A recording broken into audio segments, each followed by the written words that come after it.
এটা হলো বেগুনের শ্রেষ্ঠ রেসিপি। এই রেসিপি যদি আপনি একবার খেয়ে থাকেন তাহলে বারবার খেতে মন চাইবে। একবার হলেও এই রেসিপি বানিয়ে দেখুন, আমাদের ধন্যবাদ দিতে বাধ্য হবেন। এই রেসিপি বানাতে হলে মোটা একটি বেগুন লাগবে এবং বেগুনটাকে মাঝে দুই ভাগ করে নিতে হবে। এরপর লাগবে কাঁচামরিচ। কাঁচামরিচগুলোও দুই ভাগ করে নিতে হবে। এরপর 8টির মতো রসুনের কোয়া লাগবে এবং রসুনের কোয়াগুলো কুচি কুচি করে কেটে নিতে হবে। এরপর নিতে হবে একটি পাকা টমেটো।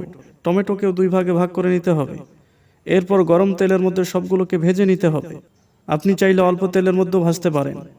ভাজার আগে মনে রাখতে হবে মরিচ এবং টমেটো অল্প ভাজতে হবে আর বেগুনগুলো আরেকটু বেশি করে ভেজে নিতে হবে।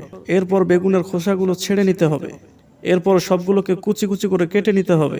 এরপর সবগুলোকে একত্রিতভাবে মিশ্রণ করতে হবে। কিছু পেঁয়াজ কাটা দিতে হবে। এরপর কিছু ধনিয়া পাতা, কিছু কাঁচামরিচ এবং সরিষার তেল, স্বাদ পরিমাণ লবণ ভালোভাবে মিক্সার করে নিতে হবে। বাস হয়ে গেল নতুন স্টাইলের বেগুন ভর্তা। এটা দেখতে যেমন লোভনীয়, এর স্বাদও অনেক সুস্বাদু। নতুন ভিডিও পেতে চ্যানেলটি সাবস্ক্রাইব করে রাখুন।